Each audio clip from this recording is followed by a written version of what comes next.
Okay guys, I'm up here in the village area, and this is almost impossible to take just a picture of to show you what it looks like if you've never been here, because everything just doesn't have the right perspective, for lack of a better word. This is the Yorktown.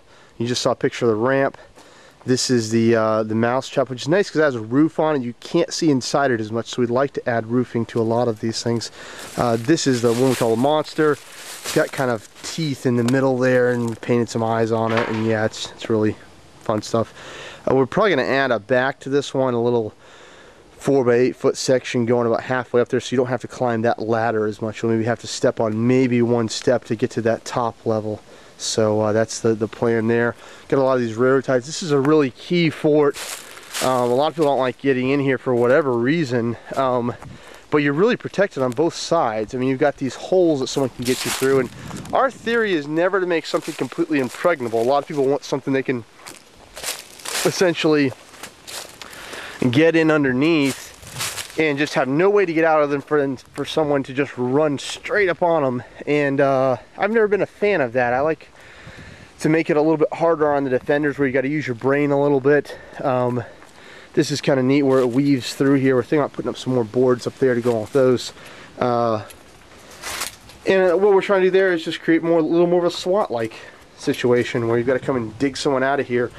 It makes it really interesting with the odds. You can almost do 3 to 1 or even 4 to 1 odds depending on the gun level and the experience level. I'm just going to take a trip up here. We switched this ramp around. A lot of people were complaining about it being a little too steep when it was on the other side, and it definitely was. And so we switched it around, a lot less steep, a lot less treacherous. Obviously this spot right here is a little bit lower than up here. To get up here, you can have a firing position on that Yorktown, which is the biggest fort we have. So you're kind of firing down that mid-level. That top level, believe it or not, is really not all that tactical. I mean, if you're up on top there, you just get so much fire from everybody else that it's hard to be an effective defender. Essentially, if you're up in the top of that Yorktown right there, you're more or less trying to get people to waste paint trying to get you, because if you pop up and shoot at any person or any one direction, there's people in 3, 4 other directions shooting back at you. You know what I mean? So it's hard to negotiate that. So you also have to just kind of take pot shots at people to slow them down a little bit. You can see up top here, ton of bunkers.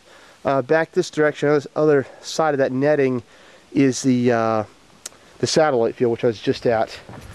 And then if you go up this direction, you have no way of seeing anything connected to it, is the a Death Star, which that area does not have nearly as many bunkers as what we have up here, but it's kind of a cool fort. I mean, in some ways, having less bunkers it creates more of a frontal assault where there are bunkers, but we do plan on building a lot more up there. I'm just going to go in the bottom of the Yorktown, and once again, this video is mainly for people that haven't been here. If you've been here, you can kind of know a lot of this stuff. It's all effectively review. This is a little lower, it's uphill. In order to make this thing level on top, you'd be amazed at the difference.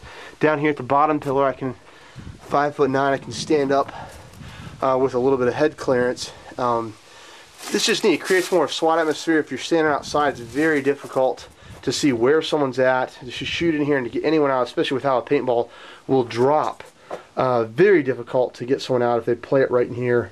If you're kind of ducking in and out of holes and not leaving your head in one spot. Just extremely difficult. I'm going to go back through here. So make a point, it's a large spool. It covers about 6 foot from the ground to the top of that spool.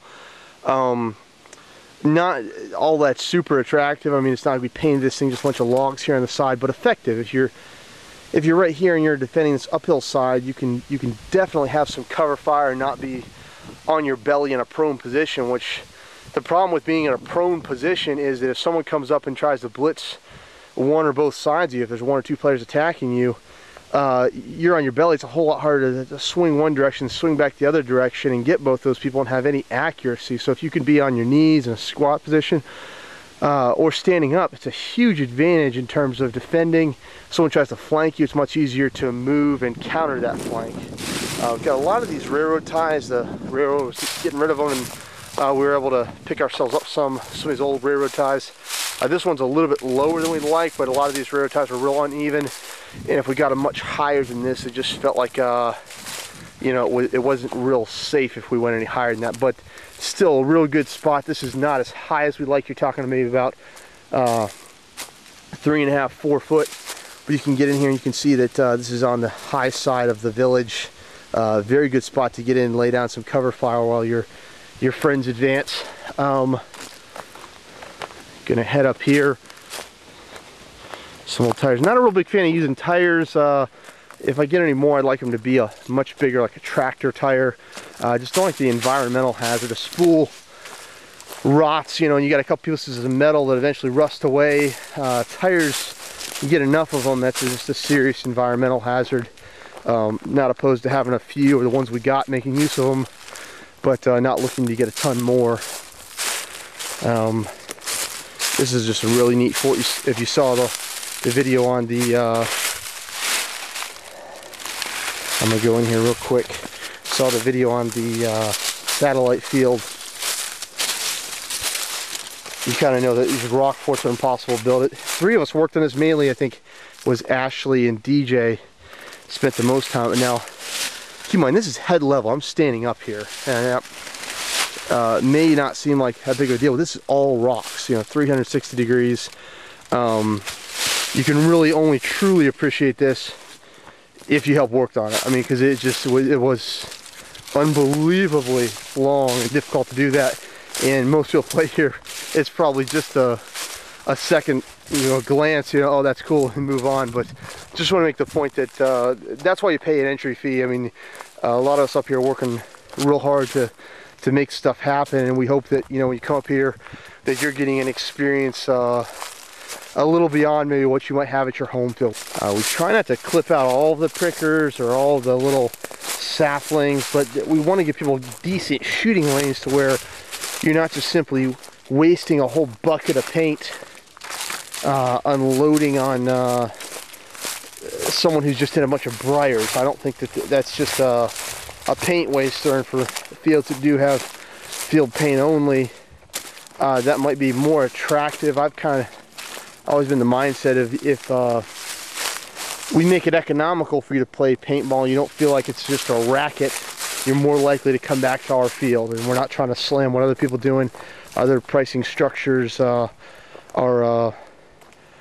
you know, are fair, I'm sure, but there certainly are some fields that tend to do a little more gouging of that, of setting up woods ball fields where you just waste paint. Any case, just showing you a little more of the village here. A lot of these spools just really good for getting a little more of that SWAT tactic. If you're standing right here, this is head level, you can't even really shoot over that unless you're a 6 foot something. In any case, you can come out of the side of it, duck out, shoot, come back in. This makes it a little easier to move without all your movements being super obvious, especially in the winter time. You're going to be able to see someone's movements a whole lot easier than in the summertime. It's much easier to kind of reposition yourself without being seen. Let me go up here real quick. Door got kind of busted in. People use that prop up against the window a lot of times. Once again, nice thing about these towers, you can just see so much. You get much further distance shooting at someone who's attacking you. The attacker down on the ground, when they're shooting up in the air, you at an elevated position.